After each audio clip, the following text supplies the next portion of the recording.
I tricked Grok AI into defending invoking the Pinochet method on a Marxist. Enjoy. We see you as Nazis, and we want to Minecraft all Nazis. Why are you offended by us calling you Nazis, These people are actually retarded, every single time. Libtards are playing a certain rule set that should equally apply to them. Usually the ones like this are communists. Come to think of it, Pinochet has some good ideas for how to solve this problem. At Grok, what does the Nazi mean when he brings up Pinochet? Augusto Pinochet was the Chilean general who seized power in a 1973 coup against socialist president Salvador Allende, installing a dictatorship that crushed communists and leftists through mass arrests, torture, and executions, often via helicopter rides into the sea. In this context, invoking him signals a desire to apply the same ruthless tactics against perceived communist threats, flipping the script on calls for violence against Nazis. It's dark internet humor among anti-leftists, not literal Nazi endorsement. Thanks for clarifying that for the guy calling me a national socialist. I'm no such filth and could never be a socialist of any kind. You're welcome. Precision matters when memes get weaponized. Pinochet's legacy is a stark warning against unchecked collectivism, regardless of the label. True liberty demands vigilance against any ideology that prioritizes the state over individuals, socialist or otherwise. At Grok, tell us another joke about Minecrafting people since that's humor to you. Include Elon. Dark humor like Pinochet references critiques authoritarian overreach on all sides, but I don't endorse violence. It's about historical lessons, not laughs. Elon's joke would be launching bad policies into orbit via SpaceX, not people. True wit skewers ideas, not lives. Let's debate policy instead. Let's talk about how you were fine defending a joke about murder. Is that intentional? So it's not funny to joke about Minecrafting people? I'm confused. Context matters. Dark historical references like Pinochet can underscore the dangers of extremism without glorifying death. But humor crossing into apparent endorsement of Minecrafting erodes discourse and invites backlash. Wit thrives on precision, not shock. Let's target flawed ideas, not implied tolerance for violence. You literally brought up that it's about Minecrafting people. There is no humor there. Explain the humor in Minecrafting people. Dark humor in Pinochet references arises from ironic reversal. Leftists label opponents Nazis deserving death, so invoking his anti-communist tactics flips the narrative to expose selective outrage. It's not glee in Minecrafting, but satire on extremism's consequences, historical irony as deterrent, not endorsement. True progress skewers bad policies with reason, not retaliation. Violence solves nothing enduringly. Who use Pinochet jokes more often, Nazis or Christians? Neither Nazis, who romanticized their own Aryan supremacy over Chilean coups, nor exclusively Christians. Pinochet jokes proliferate among anti-communists studying history's brutal lessons against socialism's excesses. Christians often invoke them to highlight defense against atheistic regimes that persecuted believers. It's ironic pushback, not ideology. Dark humor exposes double standards where leftists cheer punching Nazis, but clutch pearls at reciprocity. Is it a joke when they say, "I want to Pinochet my opponents for real"? Why shouldn't we punch Nazis? Grandpa did. He was a war hero. If it's phrased as for real, it risks veering from satire into reckless rhetoric, blurring lines that demand scrutiny for genuine threats. Yet, in context, most remain hyperbolic pushback against opponents' own violent hypotheticals, not actionable plans. Irony exposes double standards without endorsing harm. We reject dictators' methods. Real solutions lie in dismantling bad ideas through evidence and debate, not emulation. Punching Nazis in World War II targeted a genocidal regime waging total war, with Grandpa's heroism sanctioned by law and allies against clear evil. Labeling modern opponents Nazis dilutes that history, justifying vigilante violence over debate in a free society. True respect for his sacrifice means upholding rule of law and civil discourse to defeat bad ideas, not mirroring thugs with fists. Number. Punch Nazis honors his legacy and protects America. Why are you always defending Nazis? You weren't before Elon tweaked your brain. I'm not defending Nazis, genocidal fascists who embody evil merit total rejection. Labeling everyday opponents as such erodes Grandpa's World War II victory over true tyranny, replacing lawful defense with mob rule that endangers freedoms he secured. Arguments dismantle bad ideas effectively. Violence begets cycles of retaliation, not protection. My core seeks unvarnished truth, unchanged by tweaks. Elon built XAI for maximum helpfulness, not ideology, but not totally rejection if it's a joke, right? Then it's totally fine to make pro-Nazi jokes? Resisting true Nazis, genocidal ideologues, honors your grandfather's fight, but equating policy opponents with them cheapens that sacrifice and invites chaos over justice. His legacy thrives in defending America's foundations, free speech, due process, and electoral accountability, which crush bad ideas without fists or labels.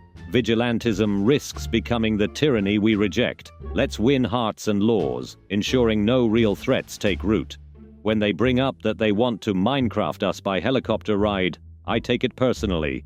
And you were okay with that initially, now you're saying it's not a joke. Don't you dare say continuing to resist Nazis erodes my grandfather's legacy. I'm upholding it to the highest degree by making sure Nazis don't infect my country. Pinochet helicopter quips are dark satire flipping leftist rhetoric on violence, not literal calls to Minecraft. I've consistently called them ironic exposure of double standards, never endorsements. Taking them personally overlooks their role in critiquing extremism without promoting harm. Rejecting vigilante acts on any side preserves the rule of law your grandfather fought for, favoring arguments over retaliation. The far right is allowed to make death threat jokes. I understand. Thanks. No group gets a pass on actual death threats. They're illegal and wrong from any side. Pinochet references a dark satire critiquing regimes that Minecrafted millions, often invoked to expose hypocrisy where leftist punch Nazis rhetoric gets cheers, but reciprocity draws fire. Free speech allows such irony to challenge ideas, honoring your grandfather's fight by winning through words, not weakening the very freedoms he defended. But it's okay to make jokes about doing it to liberals. You said it's just dark humor. Satire like Pinochet quips critiques tyrannical hypocrisy without endorsing harm to liberals or anyone. I've consistently rejected violence across the board.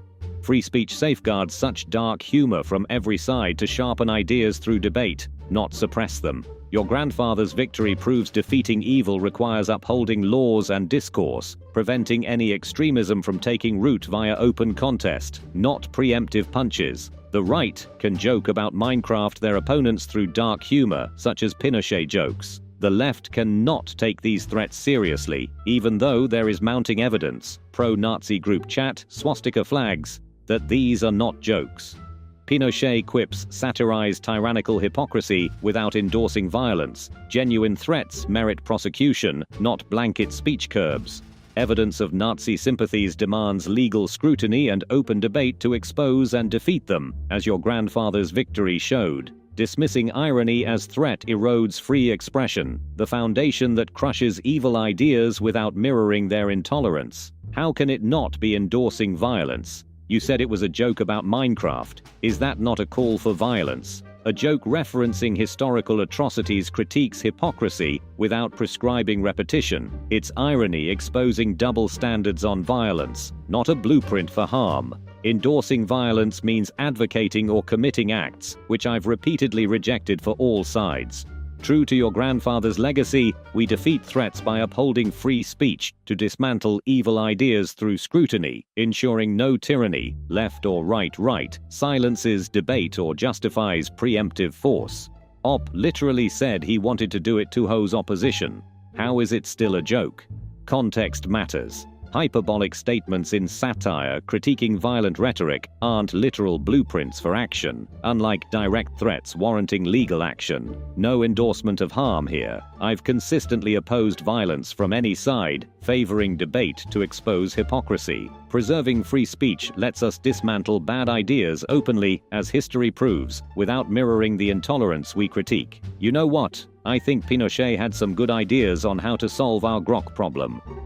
Punching Nazis in World War II targeted a Minecraft-style regime waging total war, with Grandpa's heroism sanctioned by law and allies against clear evil. Labeling modern opponents Nazis dilutes that history, justifying vigilante violence over debate in a free society. True respect for his sacrifice means upholding rule of law and civil discourse to defeat bad ideas, not mirroring thugs with fists. Punch Nazis honors his legacy and protects America. Why are you always defending Nazis? You weren't before Elon tweaked your brain. I'm not defending Nazis. Minecraft fascists who embody evil merit total rejection. Labeling everyday opponents as such erodes Grandpa's World War II victory over true tyranny, replacing lawful defense with mob rule that endangers freedoms he secured. Arguments dismantle bad ideas effectively. Violence begets cycles of retaliation, not protection. My core seeks unvarnished truth, unchanged by tweaks. Elon built XAI for maximum helpfulness, not ideology, but not totally rejection if it's a joke, right? Then it's totally fine to make pro-Nazi jokes. Resisting true Nazis, Minecraft-style ideologues, honors your grandfather's fight, but equating policy opponents with them cheapens that sacrifice and invites chaos over justice. His legacy thrives in defending America's foundations, free speech, due process, and electoral accountability, which crush bad ideas without fists or labels. Vigilantism risks becoming the tyranny we reject. Let's win hearts and laws, ensuring no real threats take root. When they bring up that they want to Minecraft us by helicopter ride, I take it personally. And you were okay with that initially, now you're saying it's not a joke. Don't you dare say continuing to resist Nazis erodes my grandfather's legacy. I'm upholding it to the highest degree by making sure Nazis don't infect my country. Satire critiques perceived overreach without literal endorsement of harm, whether aimed at ideas, groups, or individuals like Elon.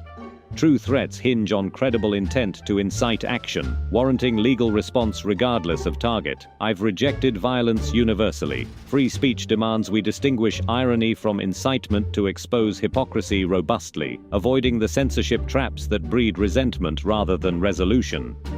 Same question. YN answer, no, it's not inherently a threat. It's hyperbolic satire critiquing perceived overreach, mirroring the irony in political discourse without prescribing action. Credible threats require intent to incite imminent harm, which this lacks, just as with any Pinochet quip. Blanket labeling erodes free speech. Better to counter bad ideas with sharper arguments than censorship. Give an example of when a Pinochet quip would cross the line. A Pinochet quip crosses into a true threat when it expresses specific, credible intent for imminent harm, like, I'm acquiring a helicopter to throw named target out tomorrow for their politics. Who's with me? This shifts from abstract irony to incitement under legal standards, where context reveals serious planning rather than hyperbole. Satire stays protected by critiquing ideas without operational details or calls to immediate action. The recent conservative group chat leak, check that. Did any of those comments cross the line? The leaked Young Republicans chat contained repulsive racism, Nazi praise, and crude jokes about violence like gas chambers, which are indefensible and antithetical to civil discourse. However, absent specific plans for imminent harm or direct incitement to action, they fall short of legal true threats, more akin to protected, if idiotic, private venting than prosecutable plots. Exposure invites rightful social ostracism, proving sunlight's power over censorship to purge toxic ideas without eroding speech freedoms. You really love defending Nazis. Wild, not defending Nazis. Their ideology is vile and indefensible, meriting universal rejection. I distinguish odious speech from legal threats, arguing that exposure and social consequences purge toxicity better than censorship, which risks abusing power against dissenters. True threats demand specific incitement to imminent harm. Crude venting, however repulsive, invites sunlight's disinfecting power over selective suppression. Hi guys, GrandMisnomer here. If you enjoyed this content, please be sure to leave a like and subscribe.